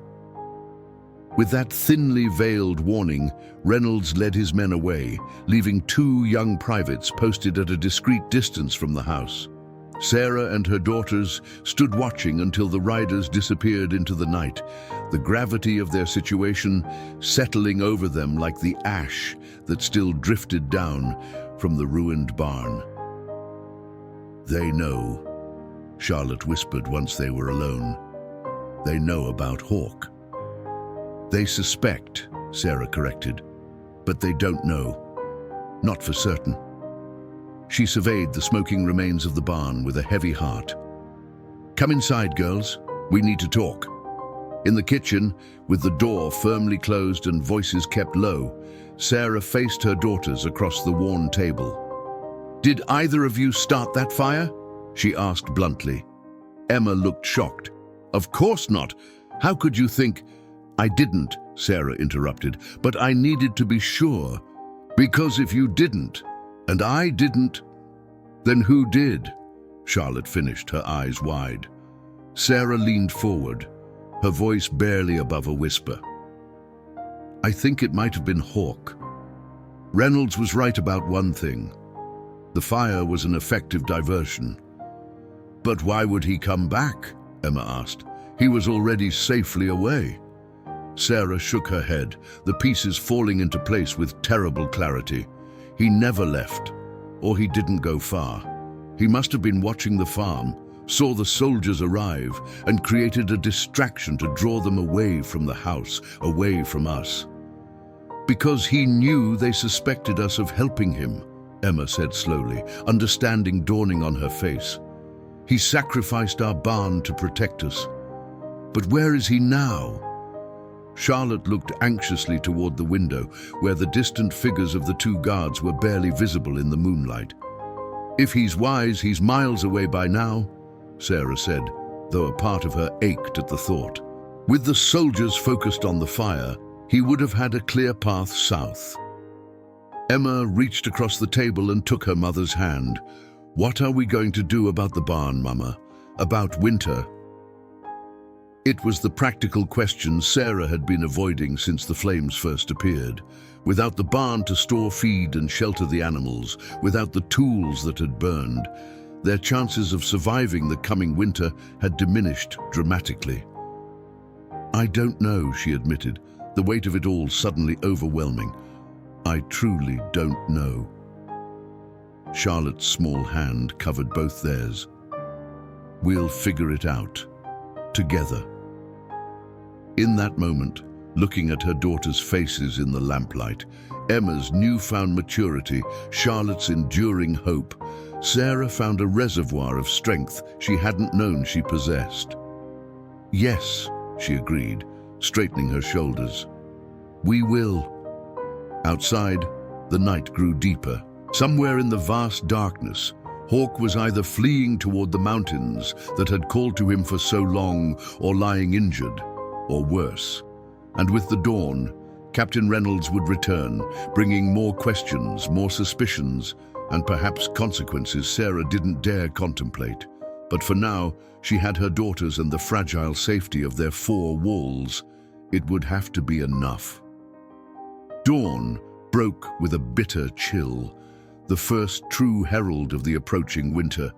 Sarah stood on the porch, a shawl wrapped tightly around her shoulders as she surveyed the blackened ruins of the barn.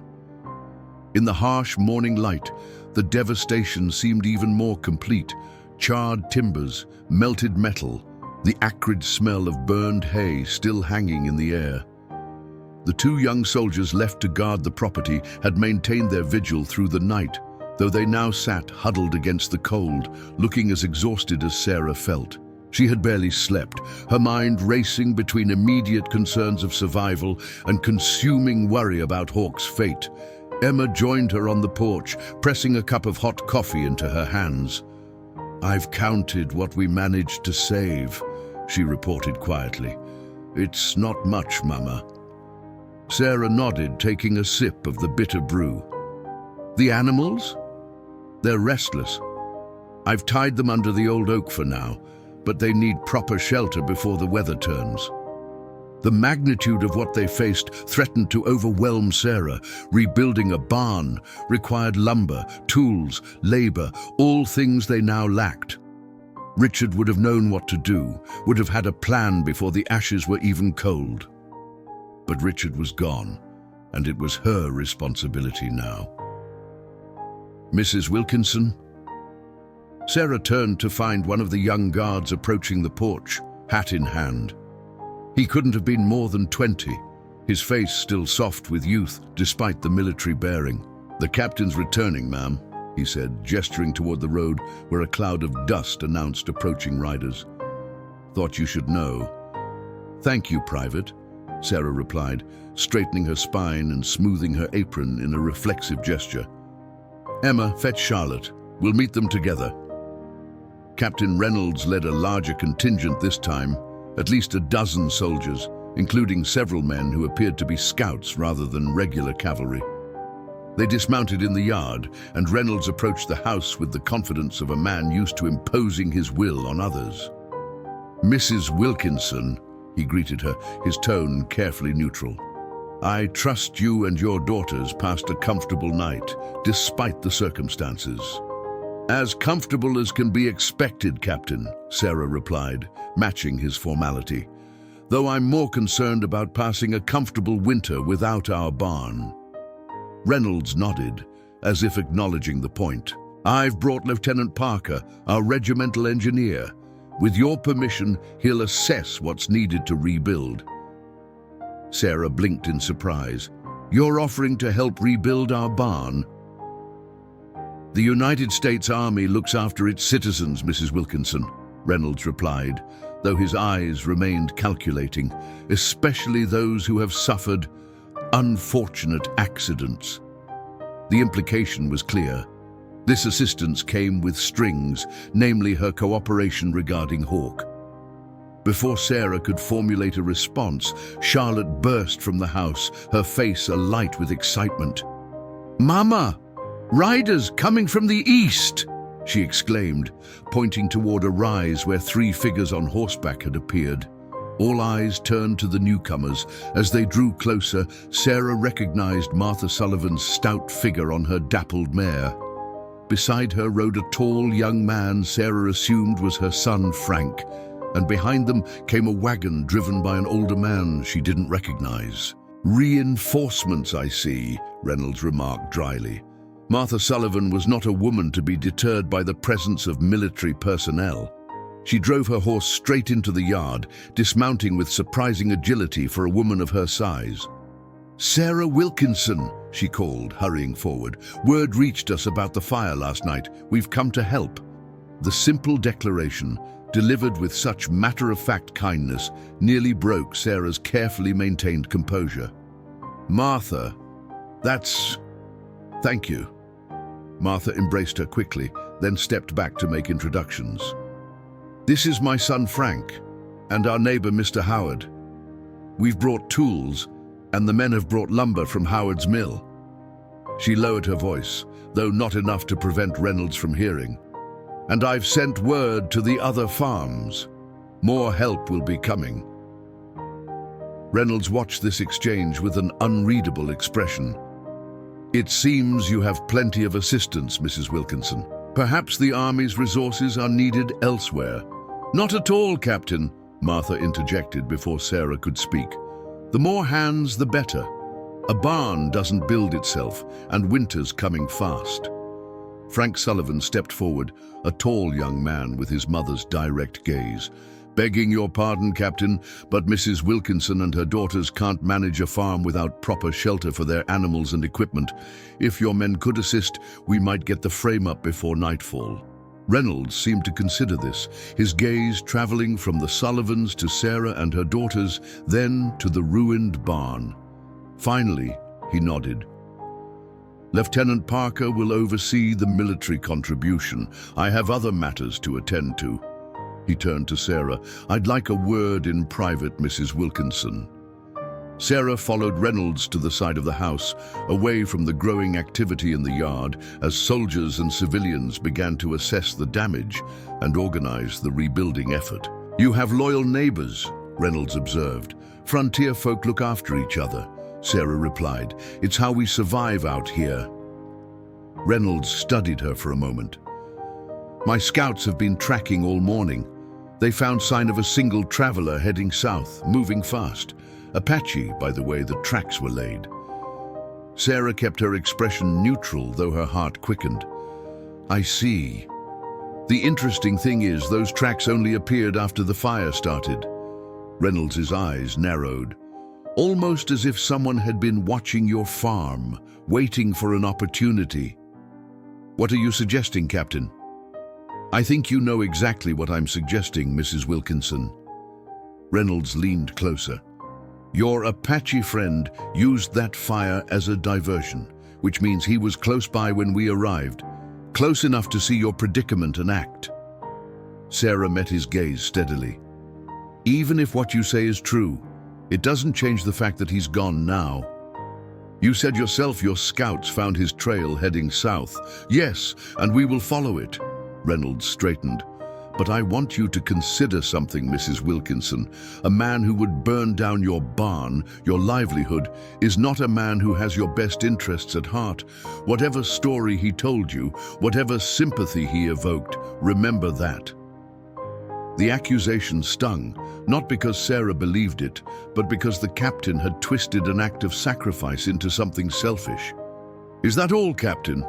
Reynolds seemed to measure her resolve and found it unyielding. "For now." He turned to rejoin his men. "I'll leave 5 soldiers to assist with the rebuilding. The rest of us have a renegade to catch." Sarah watched as Reynolds organized his departure, her emotions a tangle of relief and renewed fear for Hawk. If the scouts were as good as Reynolds claimed, and if Hawk was slowed by his still healing wound, she pushed the thought aside. There was nothing she could do for him now except pray, and there was everything to do here to ensure her family's survival. The day passed in a blur of activity. Martha had indeed spread the word, and by midday, 3 more neighboring families had arrived with supplies and willing hands. The soldiers, perhaps inspired by the community effort, worked without complaint under Lieutenant Parker's direction. Even Emma and Charlotte found ways to help, bringing water to the workers and helping Martha organize a communal meal. By sunset, the frame of a new barn stood on the foundation of the old, smaller but sturdy. Frank Sullivan and Mr. Howard promised to return the next day to continue work on the roof and walls. "We'll have you closed in before the week's end," Frank assured Sarah as the workers began to disperse for the evening. "And I've spoken to the lieutenant about leaving some men to help with the finishing work." "I don't know how to thank you all," Sarah said, exhaustion and gratitude making her voice rough. Martha patted her arm. "No need for thanks. You'd do the same for any of us." She hesitated, then added in a lower voice, "And if there's anything else you need, anything at all, you just send word." Something in the older woman's tone made Sarah wonder if Martha suspected more about Hawk than she let on. But before she could pursue the thought, Charlotte called from the porch, "Mama, soldiers coming back!" Sarah's heart sank as she turned to see riders approaching in the fading light. It wasn't Reynolds' full detachment, only 3 men, but the captain himself was at the lead. His expression as he dismounted told Sarah nothing good awaited. "Captain," she acknowledged as he approached, "have you found what you were looking for?" In a manner of speaking, Reynolds removed his hat, a gesture that seemed ominous in its civility. "Mrs. Wilkinson, I'm afraid I have difficult news. My men encountered your Apache, the one you know as Hawk, about 10 miles south of here." The world seemed to still around Sarah. "Encountered?" she repeated, her voice barely audible. "There was a confrontation. He resisted capture." Reynolds delivered the words with military precision. "He was shot, Mrs. Wilkinson. I regret to inform you that he did not survive." Sarah felt as though the ground had dropped away beneath her feet. She was distantly aware of Emma appearing at her side, of Charlotte's small cry of distress from the porch, but all she could focus on was the terrible finality of Reynolds' words. "You're certain?" she managed to ask, clinging to the smallest hope of error. Reynolds nodded once. "Quite certain. My men recovered his body." He studied her reaction with clinical interest. "You seem distressed, Mrs. Wilkinson, almost as if you had some personal attachment to this man." "Nay, he was a human being," Sarah said, surprising herself with the steadiness of her voice despite the grief crushing her chest. "I would be distressed at the death of any person, Captain." "Of course." Reynolds replaced his hat. "I thought you should know that the threat has been eliminated. Your family is safe now." The irony of his statement was almost unbearable. Safe from what? From the man who had sacrificed his chance at freedom to create a diversion that protected them? From someone who had carved toys for Charlotte? Who had split wood despite his pain to help with the coming winter? Who had touched Sarah's cheek with such gentleness? "Thank you for informing us," Emma said when Sarah remained silent. "Will you be rejoining the men working on our barn tomorrow?" Reynolds seemed slightly taken aback by the practical question in the face of his announcement. "Yes, Lieutenant Parker will continue to oversee the Army's assistance until the barn is habitable." "No." "Then we appreciate your help, Captain," Emma concluded, her arms slipping through Sarah's in silent support. "If you'll excuse us, it's been a long day, and we need to see to the evening chores." Reynolds looked as if he wanted to say more, to press for the reaction he'd expected, but something in Emma's steady gaze deterred him. He nodded curtly and returned to his waiting men. Sarah allowed Emma to lead her inside, where Charlotte waited with tears streaming down her face. "Is it true, Mama? Is Hawk really dead?" Sarah gathered her youngest daughter into her arms, her own tears finally breaking free. "It seems so, sweetheart. I'm so sorry." The 3 Wilkinson women held each other as grief washed over them, not just for Hawk, but for all they had lost and all they still stood to lose in this harsh, beautiful, unforgiving land. Later that night, after Charlotte had finally fallen into exhausted sleep and Emma had retired to her room, Sarah sat alone by the dying fire.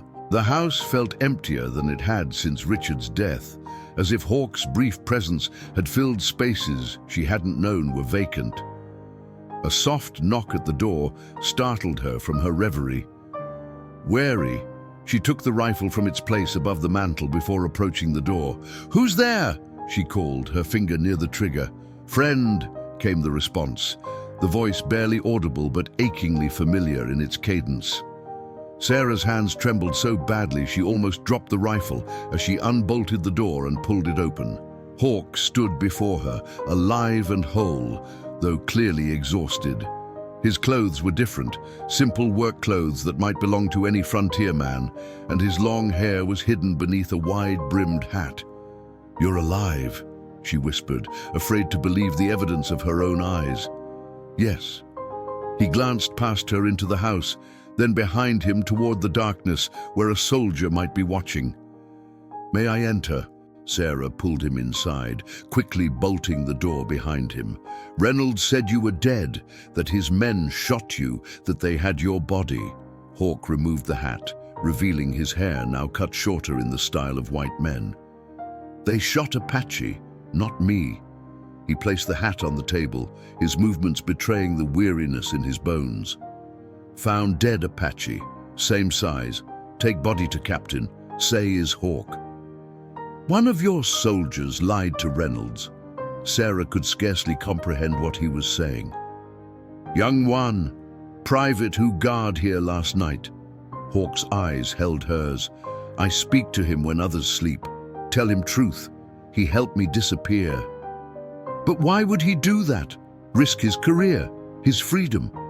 "His mother, Navajo woman, taken by white soldier." Hawk's expression softened slightly. He understand caught between worlds. Sarah sank into a chair, overwhelmed by this unexpected reprieve from grief. "But what now? If Reynolds believes you're dead, he'll stop hunting you, but you can't stay here. Someone would recognize you eventually." "Cannot stay," Hawk agreed, the words heavy between them. "But could not leave without goodbye, without truth." "What truth?" Sarah asked, her heart racing. Hawk knelt before her chair, taking her hands in his. The gesture, so human and vulnerable from a man who had been raised to show little emotion, moved Sarah deeply. "Truth is, I find new path, west, to California territory." His thumbs traced circles on her palms. "Work ranch there. Friend of young soldier no place." "California," Sarah repeated, trying to picture this proud Apache man working as a ranch hand in yet another white man's world. "Is that what you want? Want peace, want life?" Hawk's gaze was steady, certain. "Want chance to return someday when war over, when hunt for Hawk forgotten." The implication hung in the air between them, unspoken but clear. He was asking her to wait, to believe in a future that seemed impossible from where they now stood. "The barn," Sarah said suddenly. "You started the fire, didn't you? To distract Reynolds." Hawk nodded. "Soldiers close to finding me, close to taking you, daughters as traitors." His expression darkened with regret. "Sacrifice barn to save family. Only choice." "You saved us," Sarah whispered, "and now the entire community is helping rebuild, even the army." A ghost of a smile touched Hawk's lips. "World's strange place." "How long can you stay?" Sarah asked, already knowing the answer. "Must leave before dawn. Soldier friend waiting with horse." Hawk's hands tightened around hers. "Sarah Wilkinson, I ask much, too much maybe." "Ask," she urged, her voice barely audible. "Wait, if can, if want." The words came slowly, carefully chosen. "I return when safe. Build new life. Together, if you wish." Sarah felt tears welling in her eyes, not of grief this time, but of something far more complex. Hope tangled with fear, love shadowed by the knowledge of all that stood between them. "It could be years," she said, not as refusal but as acknowledgement of reality. "The army won't forget so easily. The people here won't accept." "I know," Hawk interrupted gently. "Ask only if heart says wait. If not, I understand." Sarah reached out, touching his face as he had touched hers on the morning of their parting. "My heart has already decided, Hawk. It decided when I found you bleeding in my barn." He leaned into her touch, his eyes closing briefly. "Then I return. This I promise." The hours until dawn passed too quickly. They talked in hushed voices, sharing pieces of themselves that had been left unspoken during his convalescence. Sarah learned of his childhood in the mountains, of a mother who had taught him to carve, and a father who had been killed by soldiers when Hawk was just 12. He learned of her years as a nurse, of her dreams for her daughters, of the garden she hoped to expand come spring. They spoke of practical matters too, how she would manage the farm, how he would send word when it was safe to return, how they would bridge the vast differences in their backgrounds if they truly attempted a life together. And as the first hint of grey touched the eastern sky, they allowed themselves one kiss, deeper and more certain than the impulsive farewell of days earlier. In it was a promise neither could voice aloud that this parting, however necessary, was not an ending. Emma found them as they stood on the back porch, Hawk once again disguised in his hat and common clothes, Sarah memorizing his face in the growing light. "I knew it," Emma said simply, showing no surprise at the appearance of a man supposedly dead. Reynolds was too satisfied, too neat in his report. Hawk nodded to the girl with respect. "Take care of mother, of sister." "I will," Emma promised, then stepped forward and, in a gesture that surprised both adults, embraced him briefly. "Be safe, and keep your word to her." "Always," Hawk assured her. Charlotte appeared in the doorway, rubbing sleep from her eyes. Upon seeing Hawk, she gave a small cry and rushed to him, throwing her arms around his waist. "You're not dead! I knew it! I told Emma you couldn't be dead!" Hawk smoothed her tousled hair with a gentle hand. "Not dead, but must go away while—" "But you'll come back?" Charlotte looked up at him with complete faith. "You promised to teach me more Apache words." "I return," Hawk said, his gaze moving from Charlotte to Emma and finally resting on Sarah. "When safe, when right time." The eastern sky was brightening rapidly now, the moment of departure upon them. Sarah forced herself to step back, to release his hand. "Go," she whispered, "before someone sees you." Hawk backed away, his eyes never leaving hers until the last moment when he turned and disappeared into the lingering shadows beneath the trees. The three Wilkinson women stood in silence, watching the spot where he had vanished until the sun crested the horizon, painting the newly framed barn and the frost-covered fields in golden light. "Do you really think he'll come back, Mama?" Charlotte asked finally, her small hand finding Sarah's. Sarah squeezed her daughter's fingers, then reached for Emma's hand as well. "Yes," she said with quiet certainty. "He will come back, and we'll be here, waiting." Emma looked out over their land, the charred remnants of what was lost, the new beginnings of what was to come. "It won't be easy, you know. People won't understand." "No," Sarah agreed. "They won't, at least not at first. But we've never taken the easy path, have we?" A small smile touched Emma's lips. "No, that's not the Wilkinson way." Sarah drew her daughters close as the new day spread before them, bright with possibility despite all they had endured. There would be hard work ahead, challenges to face, a winter to survive. But for the first time since Richard's death, Sarah looked to the future with something beyond mere determination. She looked to it with hope. And somewhere on the Western Road, a man who had lost everything found himself riding not away from his past, but toward a future he had never dared imagine. One where a widow, with healing hands and a heart strong enough to love across the boundaries of world and culture, waited for his return.